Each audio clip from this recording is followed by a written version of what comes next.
simplement de me proposer ce que vous sentez que c'est mieux pour le besoin de notre salut ici dans cette paroisse et que Dieu vous inspire selon le besoin de chacun présent ici. Merci.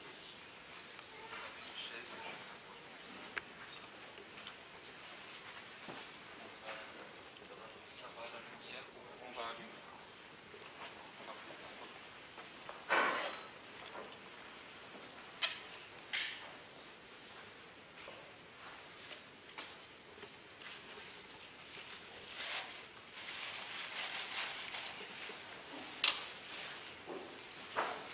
Père et du Fils et du Saint-Esprit. Amen. Je suis très heureux d'être parmi vous ce soir.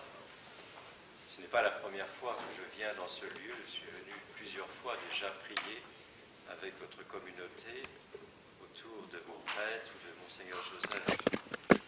Et c'est une grâce pour moi de revenir dans ce lieu de prière. Un lieu de prière n'est jamais n'importe quel lieu.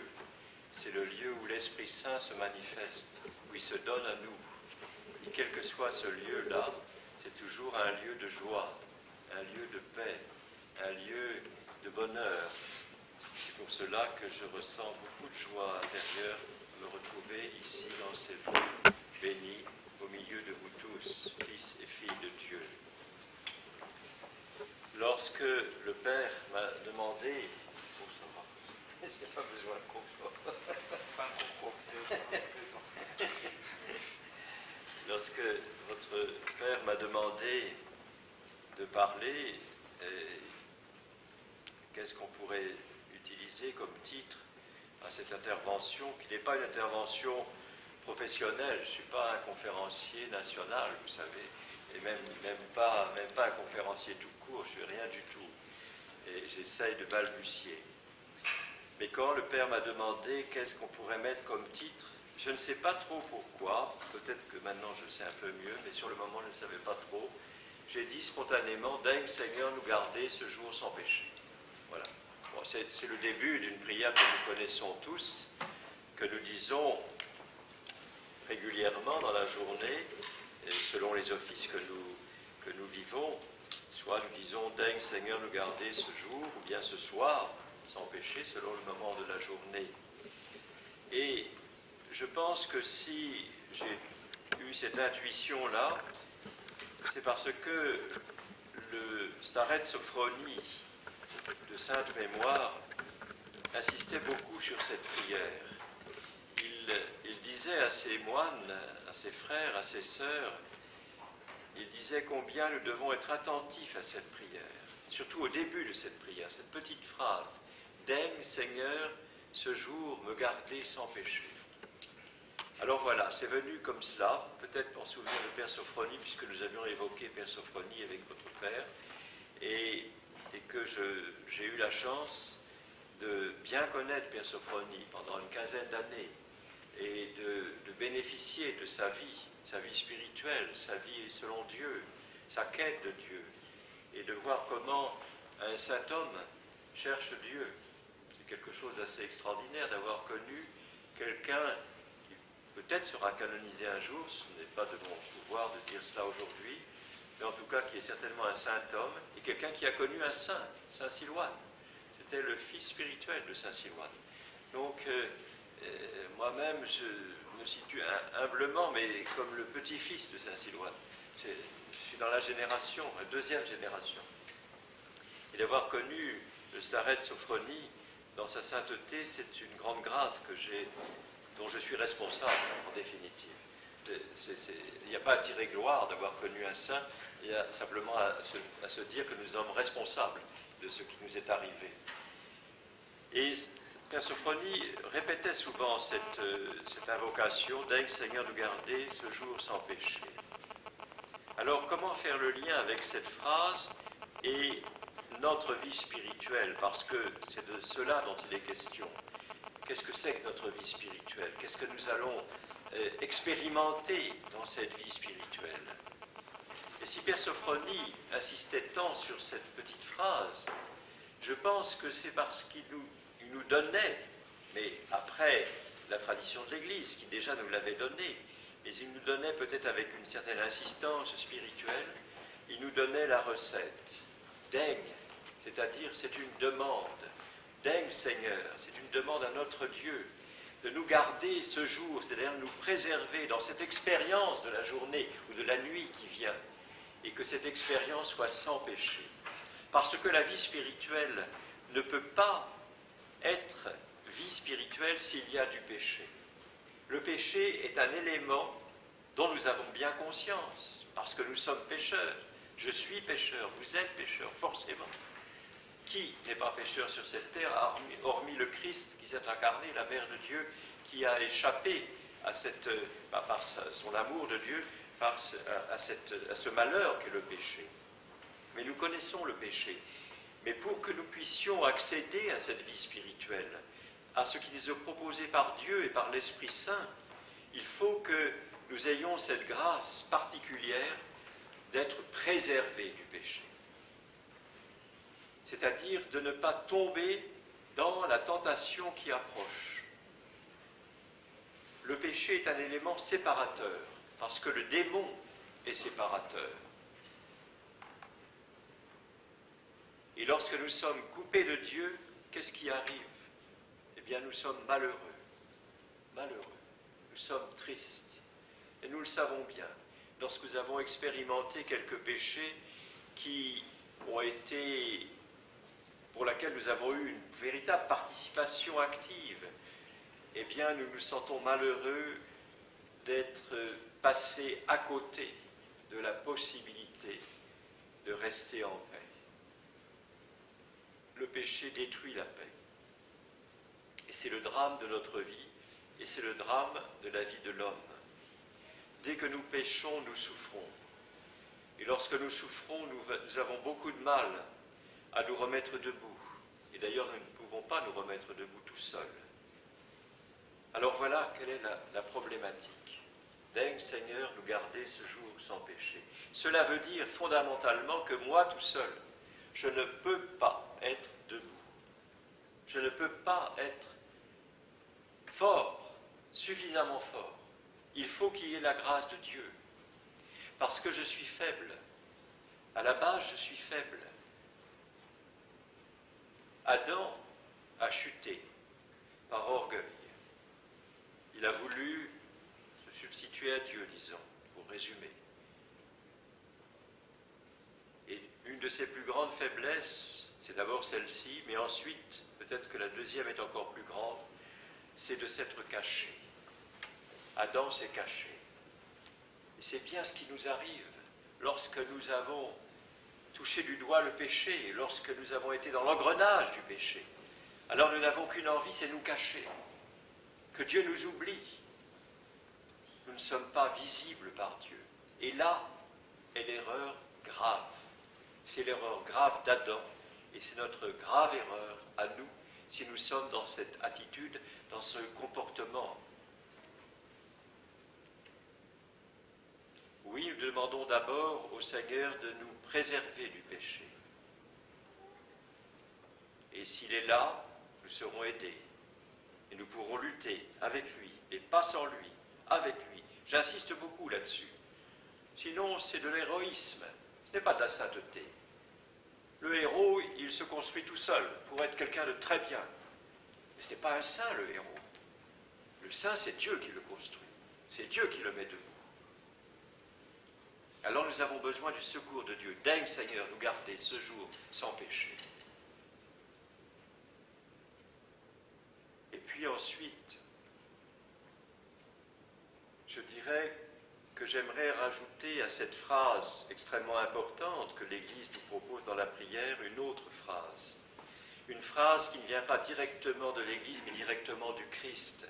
Lorsqu'il s'est adressé à Siloane, au mont Athos, qui était lui aussi dans la conséquence du péché d'Adam et dans une attitude orgueilleuse, il se trouvait dans la faiblesse. Il essayait bien de se remettre debout dans la lumière de Dieu, mais il n'y arrivait pas. Et il suppliait Dieu, C'est un saint homme qui cherchait Dieu profondément. Mais l'acte d'orgueil qu'il avait touché l'avait mis à terre et il n'arrivait pas à se relever. Jusqu'au moment où, disant au Christ dans sa prière fervente, « Mais tu es inexorable, je ne peux plus rien faire. J'essaye et je n'y arrive pas. Qu'est-ce que je peux faire ?» À ce moment-là, le Christ a dit à Silouane cette phrase que vous connaissez tous certainement, « Tiens ton esprit en enfer et ne désespère pas. » C'est une phrase qui peut paraître terrible, extrêmement brutale, extrêmement grave, voire impossible à entendre. Tiens ton esprit en enfer. Qu'est-ce que voulait dire le Christ à ce moment-là à Silouane? Eh bien, n'aie pas peur de regarder ton péché, là où tu es tombé. N'aie pas peur, parce que c'est ta vérité. C'est toi, Silouane, avec cette faiblesse orgueilleuse. C'est toi qui es là devant moi et que je regarde. N'aie pas peur. N'aie pas peur, parce que si tu acceptes de ne pas avoir peur, la peur vient toujours du démon, de ne pas avoir peur, mais de rester dans cette vision de ta pauvreté, de ta misère, tu seras dans la vérité de toi-même. Et étant dans la vérité de toi-même, alors, criant vers moi, puisque tu le fais, moi je te dis, ne désespère pas, parce que je suis là. Alors vous voyez, il y a deux éléments très forts dans cette phrase du Christ à Silouane. Tiens ton esprit en enfer, regarde ton péché, regarde-le en face, arrête de gémir, regarde-le. Mais ne désespère pas, parce que ce qui pourrait t'accabler à la vision de cette faute, pour moi, cela n'a pas d'importance. Je suis là parce que je t'aime. Et je t'aime dans la situation où tu te découvres toi-même, dans ta faiblesse. Bien sûr, nous souhaiterions ne pas être faibles. C'est pour ça que nous disons, daigne Seigneur, nous garder ce jour, cette nuit sans péché. Notre cœur ne désire pas tomber, mais il a une certaine fragilité de base. Et puis il y a les attaques démoniaques qui font que très souvent la tentation arrive et nous jouons avec la tentation. Nous la laissons entrer, n'est-ce pas? Nous commençons à dialoguer avec la tentation. Et là, le doigt est déjà dans l'engrenage. Et puis nous sommes aspirés par la tentation. Et le démon nous fait tomber. Mais il croit qu'il nous a fait tomber. Définitivement. Et il se trompe. Car il ne connaît pas tout. Et il ne sait pas quelle est la force de la miséricorde de Dieu. Il ne sait pas quelle est la force de l'amour de Dieu qui se pose sur nous. Pécheurs, pauvres, faibles, incapables, limités. Cet amour nous dit, viens, ne désespère pas, je suis avec toi. Quand je suis monté sur la croix, j'ai pris ton péché et je l'ai jeté derrière la croix. C'est fini de ton péché. Alors bien sûr, c'est très beau d'entendre cela, c'est fini de ton péché. Mais dans le concret, nous sommes en face de notre faiblesse. Nous sommes en face de l'expérience de la vie. Nous sommes en face de notre incapacité à certains moments de résister. C'est donc une certaine tension dans laquelle nous vivons. Une tension entre ce à quoi, en principe, nous aspirons et ce qui nous aspire par ailleurs. Il y a deux aspirations. L'aspiration de Dieu et la tentative d'aspiration du démon. Et nous sommes pris entre les deux. Mais le Christ, en se manifestant à Silouane, nous fait comprendre que même si nous avons été aspirés par le bas, par le démon, il est venu même dans le bas, en bas de nous-mêmes, au profond de nous-mêmes. Il est venu dans notre propre enfer nous visiter. La descente aux enfers que nous allons fêter dans une quinzaine de jours La descente aux enfers, c'est la descente du Christ dans notre enfer, dans notre misère, dans notre faiblesse, dans notre pauvreté. Et il vient là. Qu'est-ce qu'il vient faire là? Mais il vient nous apaiser du baume de la miséricorde. Il vient déposer cette huile apaisante sur nos plaies pour nous dire qu'il nous aime et que nous sommes sauvés. Alors c'est toute une ouverture d'espérance qui nous est proposée.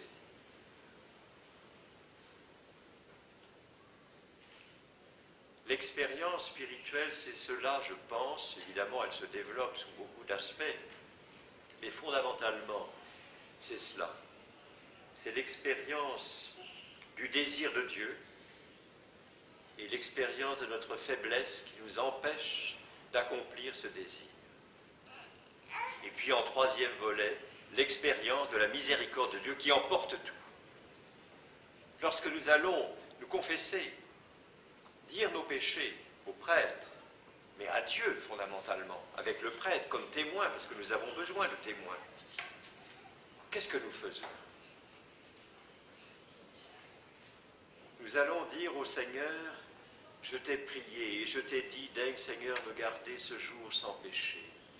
Et tu as tout fait pour me garder sans péché. Et moi, je n'ai pas été capable de prendre au vol la grâce que tu m'accordais. À un moment, elle a glissé, cette grâce. Et je me suis préféré. Mais je veux bien me déposer à tes pieds en ce jour, en ce moment, pour te dire dans la vérité qui je suis. Oui, c'est bien moi qui suis tombé. C'est bien moi qui ai commis toutes ces fautes. Et c'est moi aussi qui viens, là, verser mes larmes pour que tu déposes sur mes plaies le baume de ta miséricorde. C'est cela que nous expérimentons quand nous allons nous présenter au prêtre dans le sacrement de la confession.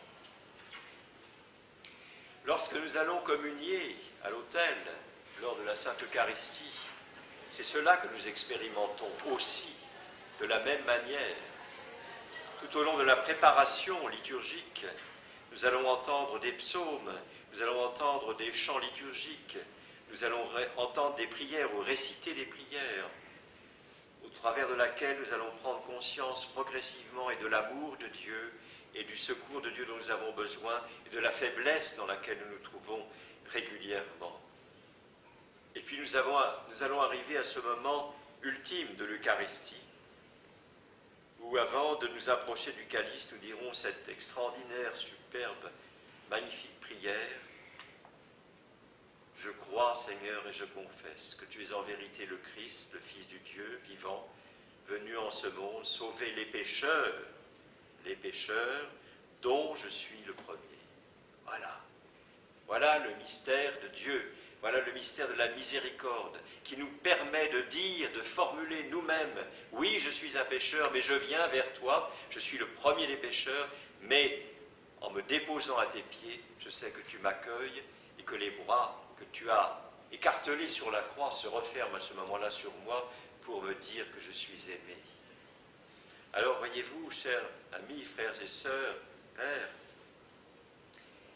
là nous touchons du doigt le mystère chrétien le plus profond, me semble-t-il, parce que toutes les fêtes liturgiques que nous fêtons, qui sont bien nécessaires, bien évidemment, pour notre dynamisme spirituel, toutes les prières que nous formulons, tous les acatistes, toutes les vêpres, les matines, etc., tout cela, si ce n'est pas nourri de cette expérience profonde, à la fois du fait que nous sommes enfants de Dieu, mais que nous sommes des enfants terribles.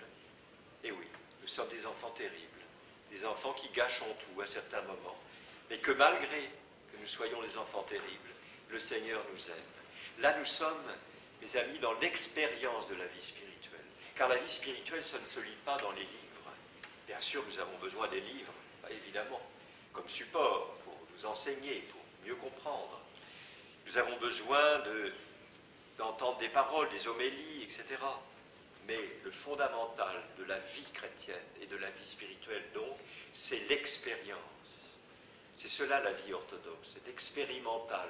C'est l'expérience de la personne que chacun d'entre nous est avec la personne de Dieu, avec la personne du Christ, la personne du Père, la personne du Fils, la personne de l'Esprit. C'est cela l'expérience spirituelle.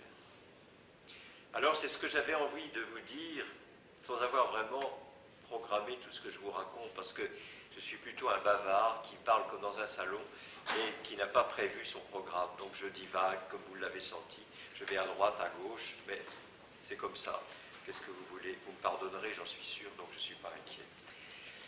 Mais il me semble que c'est un point important, cette notion d'expérience. Expérience sans peur, parce que la peur vient du démon pour nous déstabiliser. Il ne faut pas avoir peur de son péché. Attention, je ne vous dis pas péché, parce que ce n'est pas grave. Non, non, ce n'est pas ça que je veux dire du tout. Mais n'ayez pas peur de la conséquence du péché. Quand nous constatons que nous avons péché, nous avons deux solutions. Il n'y en a pas 36, il n'y en a que deux. Le désespoir ou l'abandon entre les mains du Christ. L'un ou l'autre. Le désespoir, c'est le démon qui nous tire complètement en bas et qui nous coupe de Dieu. Que Dieu nous en préserve et qu'il fiche le camp le plus loin possible. Mais, allez nous abandonner dans les bras du Christ, alors que nous savons que nous sommes pécheurs, mais que lui nous accueille, sans condition. Où sont les conditions dans l'Évangile par rapport aux pécheurs? Vous avez vu des conditions? Dites-les-moi. Est-ce que le Christ pose des conditions à la femme adultère, à la Samaritaine, à Zachée? Il pose des conditions avant de les accueillir et de les aimer? Non, il n'y a aucune condition. Sinon d'accepter cet amour, bien sûr, parce que nous sommes libres. Alors, tu veux, si tu veux être guéri, si tu veux être guéri, viens, approche-toi. Quelle expérience fabuleuse! Quelle magnifique expérience de la vie! Nous ne sommes jamais perdus au travers de cette expérience puisque le Christ est là. Regardez encore sur l'icône que nous mettrons le dimanche de Pâques de la descente aux enfers.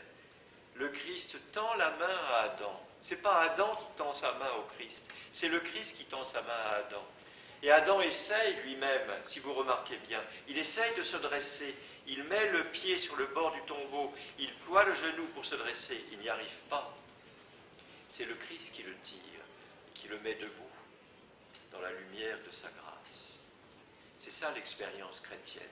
Elle se résume à ce moment-là. Lorsque le Christ descend dans mon enfer, il me tire par la main et il me met debout dans sa lumière. Nous sommes en plein dans l'expérience chrétienne orthodoxe, dans sa plénitude, dans sa beauté et dans sa force.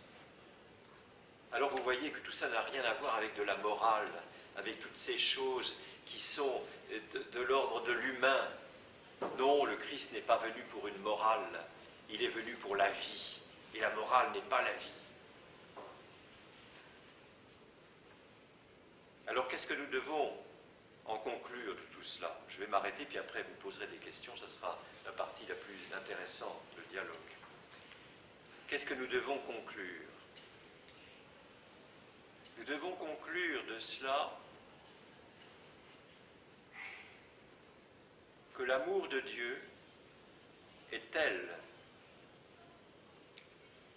que même si je tombe dans le pire des péchés, le pire, quel est le pire, je ne sais pas. Le pire pour moi, en tout cas.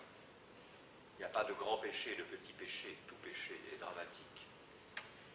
Mais si j'ai conscience que j'ai posé une faute grave, conséquente, qui me broie le cœur,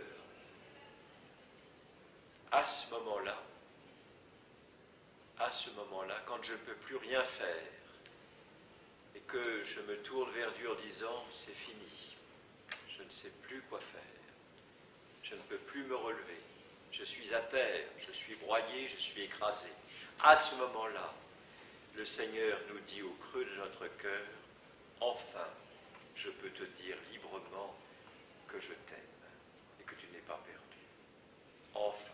Enfin tu as compris que en baissant les bras, moi je pouvais lever les miens pour te mettre debout. Voilà, je veux m'arrêter là et vous laisser poser des questions.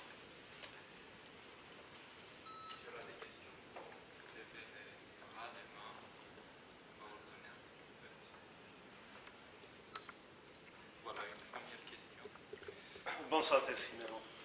En vous écoutant parler du péché d'Adam, je pensais en toile de fond à l'épreuve à laquelle a été soumis Job. Oui. Quel est le sens de la soumission à l'épreuve que Dieu nous donne et qui est repris à notre Père, Oui. ma foi? Alors, je ferai un petit rectificatif qui n'est que personnel, ça n'engage que moi. Je n'aime pas beaucoup qu'on dise que l'on est soumis à la tentation. Et dans le Notre Père, il y a, vous savez, des tas de traductions plus ou moins valables, et aucune traduction en définitive n'est la meilleure. C'est trop compliqué de traduire. Mais le fait de penser que l'on est soumis à l'épreuve n'est pas une bonne chose. Et dans le Notre Père, on doit dire « ne nous soumets pas à la tentation ». Parce que être soumis, ça veut dire être écrasé, et c'est fini. La soumission, c'est ça. Tandis que dans l'histoire de Job, il n'est pas écrasé complètement. Il est dans l'épreuve. Alors il va souffrir, il va s'exprimer, il va dire à Dieu, tu es inexorable, c'est impensable, je ne sais plus quoi faire. J'étais riche, je suis pauvre, j'étais avec ma famille, je n'en ai plus, j'étais sain de corps, je suis malade, tout le monde, mes amis me rejettent, il n'y a plus rien, plus rien. Mais l'histoire de Job est suffisamment explicite, je pense, pour que nous comprenions que, en définitive, cette histoire-là, elle existe pour que le démon, peut-être, mais en tout cas surtout nous comprenions que c'est Dieu qui est le vainqueur. Nous ne sommes pas écrasés par la tentation. C'est Dieu qui sort Job de cette situation au travers de la foi de Job. Donc il y a une communion entre la grâce de Dieu et la foi de Job qui est extrêmement solide, qui tient autour des épreuves et dans les épreuves, et qui fait que, au travers de cela, il n'est pas soumis, il n'est pas broyé. Et je pense que Job est un des modèles pour notre vie spirituelle par rapport à l'épreuve. Lorsque nous sommes éprouvés, c'est terrible. C'est terrible parce que on a tous des épreuves. Vous en avez certainement connu, j'en ai connu quelques-unes. Et l'épreuve, on arrive à un moment ultime de l'épreuve où on se dit « je ne sais plus quoi faire. Je ne sais plus quoi faire. » Ou bien je crois en Dieu, ou bien j'y crois plus. On est confronté. Et c'est concret. C'est pas je crois comme ça dans l'intellect. C'est très concret. Alors, c'est ce qui est arrivé à Silouane, quelque part. Donc il a crié, crié, crié, crié au-delà de ses forces. Comme Job crie au-delà de ses forces. Mais Dieu entend. Rappelez-vous dans le psaume, un pauvre a crié, Dieu l'écoute. Et à ce moment-là, au travers de cette expérience de pauvreté, où il n'y a plus rien d'humain qui puisse compter pour se remettre debout, à ce moment-là, Dieu est là et dit, viens, entre dans la joie de ton maître.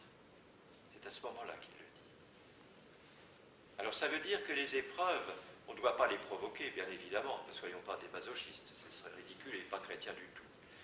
Mais lorsque l'épreuve arrive, et forcément elle arrive dans la vie, puisque nous sommes en état d'expérimentation sur cette terre, nous sommes dans un atelier, nous sommes dans un laboratoire, nous sommes en train d'apprendre quoi? Apprendre à aimer. Et c'est le plus compliqué, le plus beau et le plus compliqué. Mais dans cet apprentissage, nous passons par des épreuves, des moments de doute, des moments d'angoisse, des moments de douleur profonde, violente, écrasante même. Mais d'un cœur broyé et humilié, Dieu n'a point de mépris, dit le psalmiste. Donc, il faut toujours en revenir à cela, n'est-ce pas? Dieu est là. Dieu est là. Ce qui veut dire que dans notre propre vie spirituelle, nous devons donner un sens. La vie spirituelle, ce n'est pas l'accomplissement de quelques rites, fussent-ils les plus beaux de la terre. Ce n'est pas ça la vie spirituelle. La vie spirituelle, c'est pourquoi